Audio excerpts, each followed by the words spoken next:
Hello, YouTubers and YouTubers of all kinds.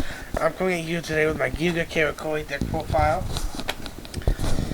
Its main purpose is just to swarm the field, basically. I'm gonna go over the cards for the cards first, then I'll go over my choices and some of the effects of some, and I'll go over the effects while I'll go over them. In case you don't know. Geargia Accelerator. He can summon himself when I control the Giga Monster on the field. So if there's another Giga Monster on the field, he can special summon himself. And when he's destroyed, when he is sent from the field to the graveyard, you can target one Giga Monster, accept another Giga Accelerator, and add it to your hand. That was in your graveyard. You got an MK11. You normal summon him, you special summon one Giga Monster from your hand or graveyard face up defense position.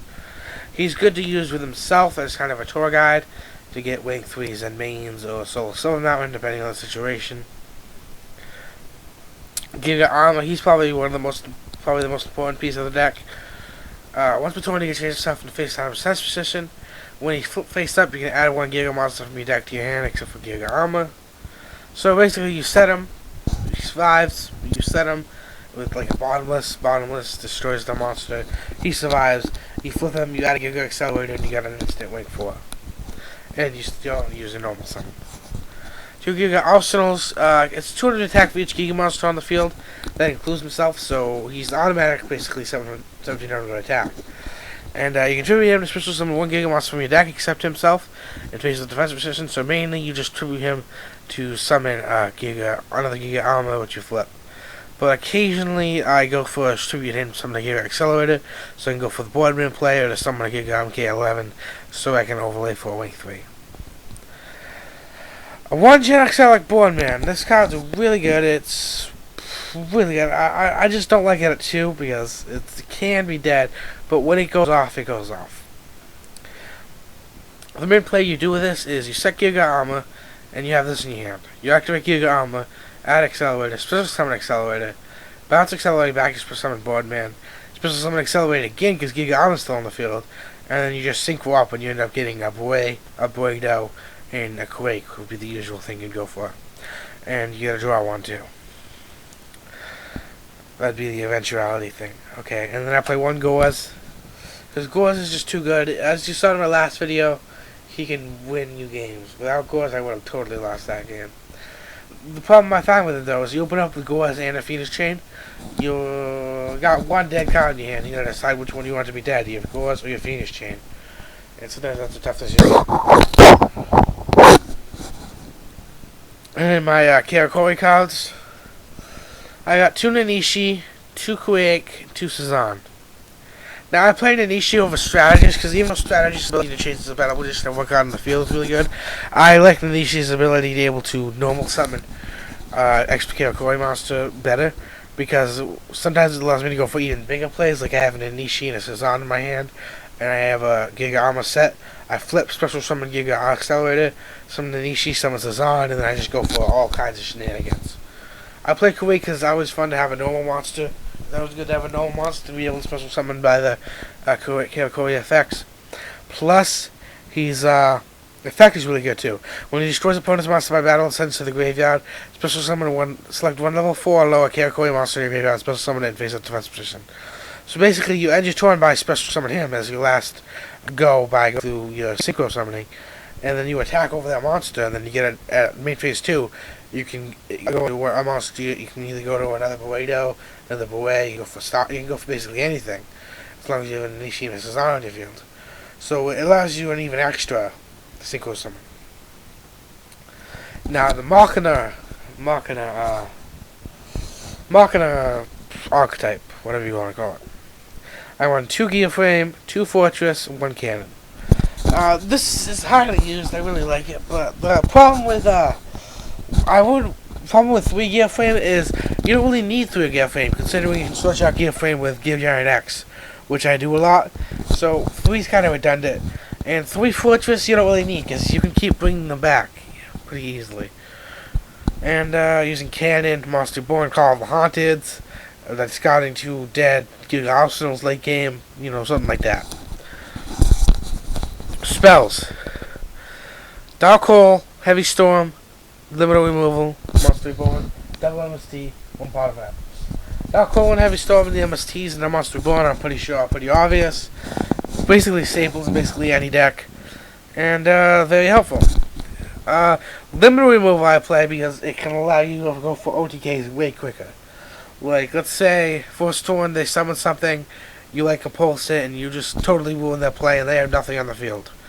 You can just summon out a Gear Frame, add something, add Fortress, discard Fortress with anything, basically, except Gores, and then you play Limited Removal, and that's instant game, just those two on the field.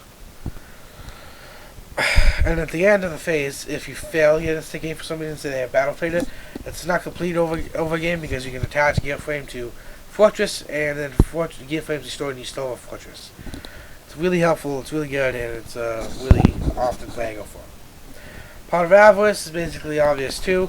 With this card, when you get this, especially when you're going for the Synchro engine, like you'll find when you're playing this, sometimes you're not able to go for the big Synchro plays, and you're just going to go for Control XYZ by getting out Mace Stroke, Pappy, Geargia, stuff like that. Geargia Karakuri, Cowboy, stuff like that.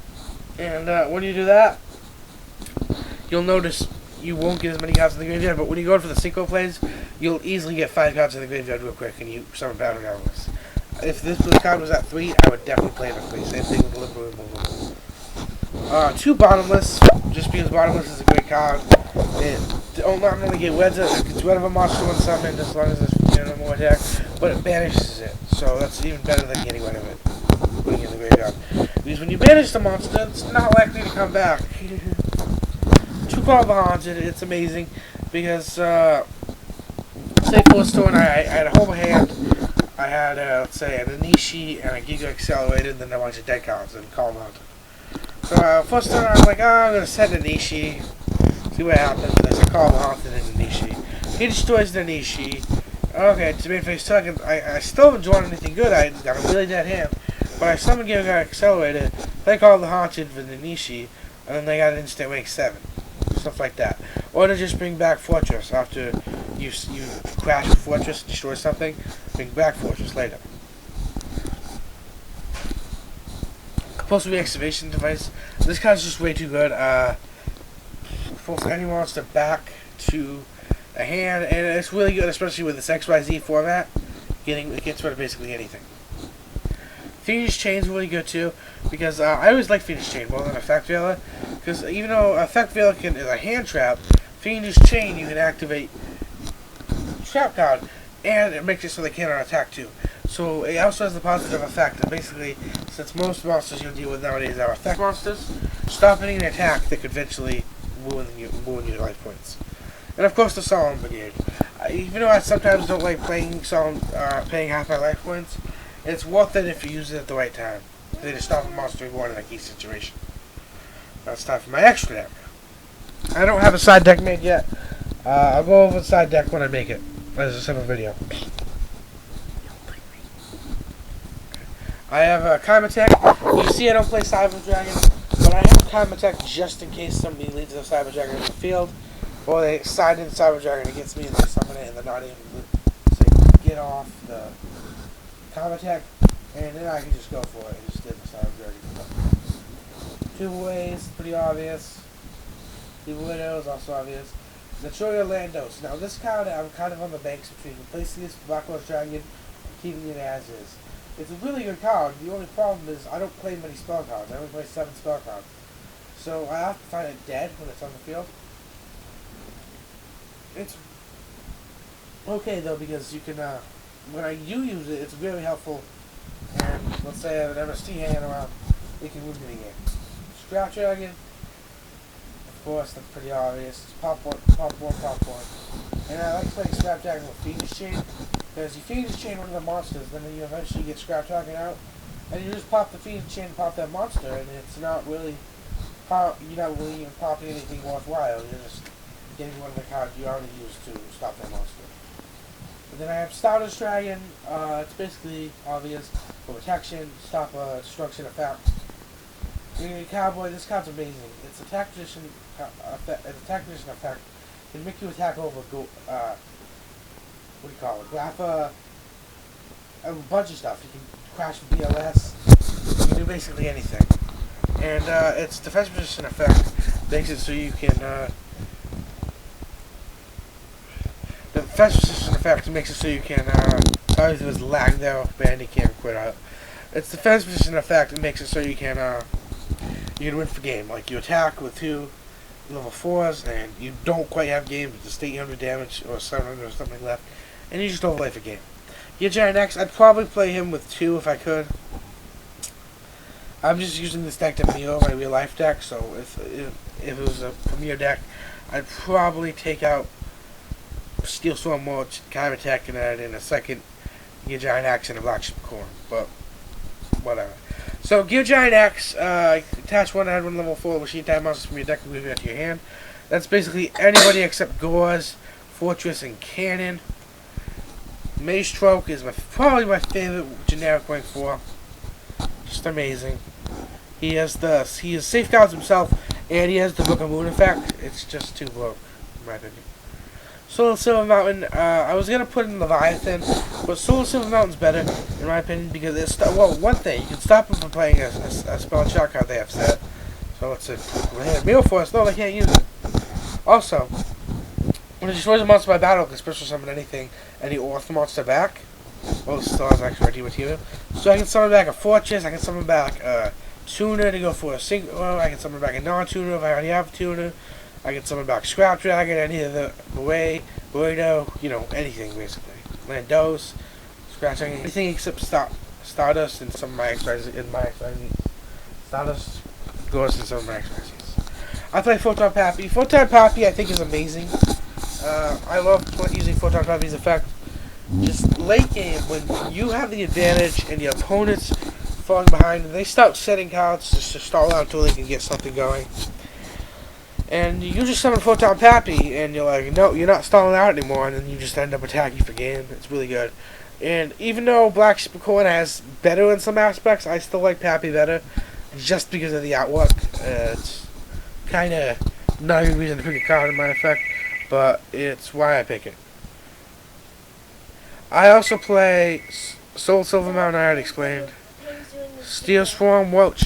I play Steel Swarm Welch because, I probably would take Welch out, as I mentioned. Welch is good against Chaos Dragons. I can get rid of Jumper Dragon with Light Sword, which really picks me off. They can get rid of Grapha, which for Dark Worlds, which is the main reason I still have in my deck, to combat Dark Worlds to some extent. And then my last card, Wind Up Zen Mains. It's pretty obvious. It can stall out for a couple turns. Plus it has the Destruction effect. It's kind of like, I don't know, it's better than a Maestroke in my opinion. It's my best generic rank 3. I just like cards that can save themselves, but also have other effects onto that. And so that's the end of the video. If you liked, comment, subscribe, bathe it.